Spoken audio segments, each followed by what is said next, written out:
پریز lord, مسیح یسوع میں آپ کی سلامتی ہو۔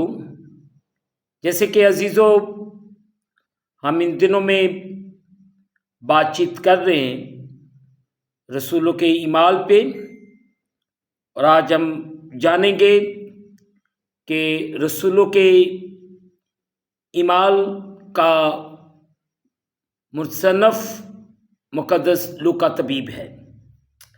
عزیزو، رسولوں کے اعمال کا مرکزی جو خیال ہے، روح القدس کی قدرت کے وسیلے سے انجیل کا فاتحانہ پھیلاؤ۔ عزیزو، رسولوں کے اعمال کا سن تنصیف یا جس سن میں یہ کتاب لکھی گئی 63 عیسوی کے اندر۔ عزیزو، آج ہم رسولوں کے اعمال کا پس منظر جو ہے اس کو جانیں گے اور مل کر سیکھیں گے۔ عزیزو، رسولوں کے اعمال کی کتاب دراصل مقدس لوقا کی انجیل کا ہی تسلسل ہے، اور اس میں بھی اسی نام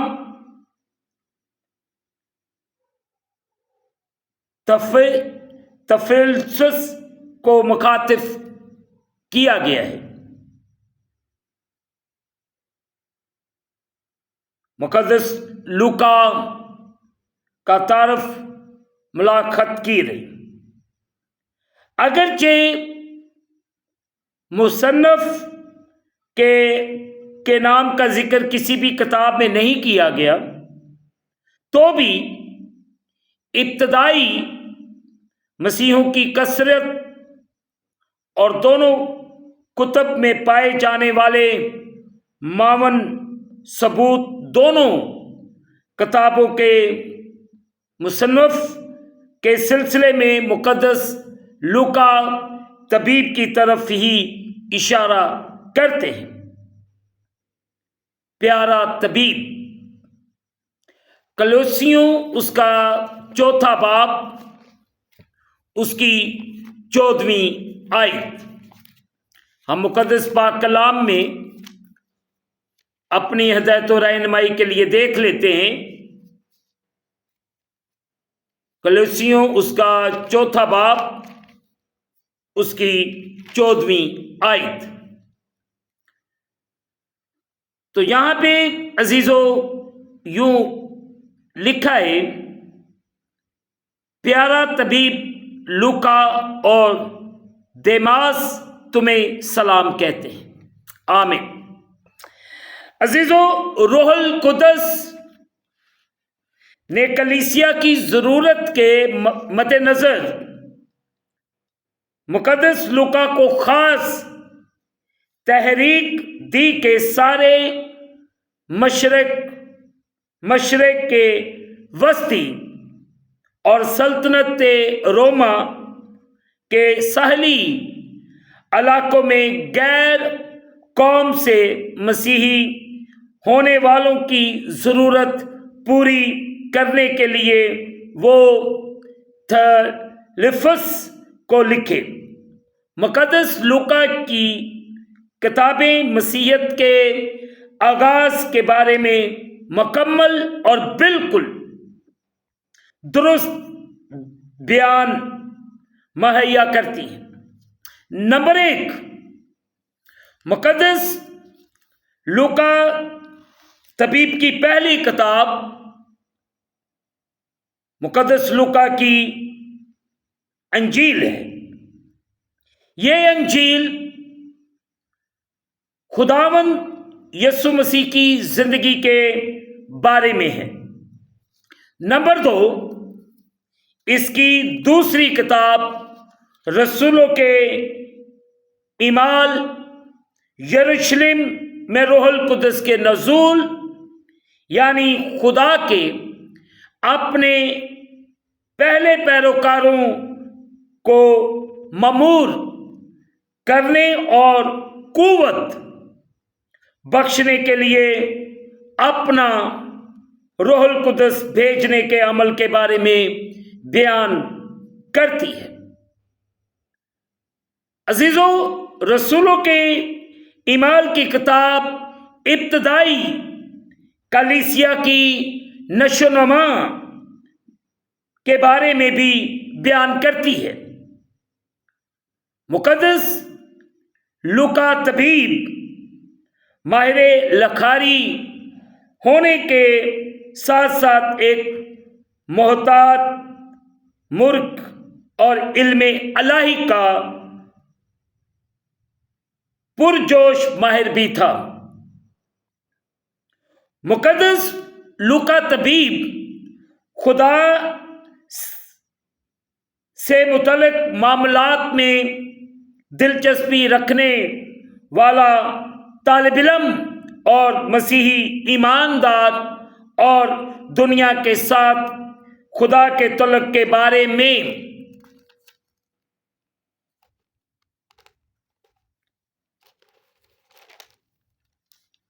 جاننے والا شخص تھا۔ عزیزو، رسولوں کے اعمال کی کتاب کلیسیا کی تاریخ کے پہلے 30 سالوں کے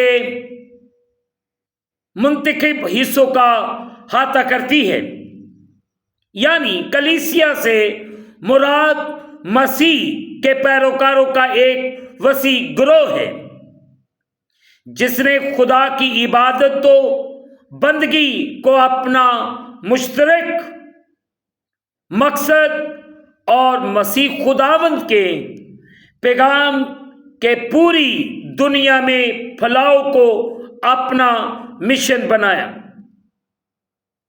عزیزوں، کلیسیائی مورخ کی حیثیت سے مقدس لوکا طبیب مسیح خداوند کے پیغام کے پھیلاؤ کے بارے میں یروشلم سے روم تک کھوج لگاتا ہے۔ اس سارے عمل میں وہ 32 ملکوں، 54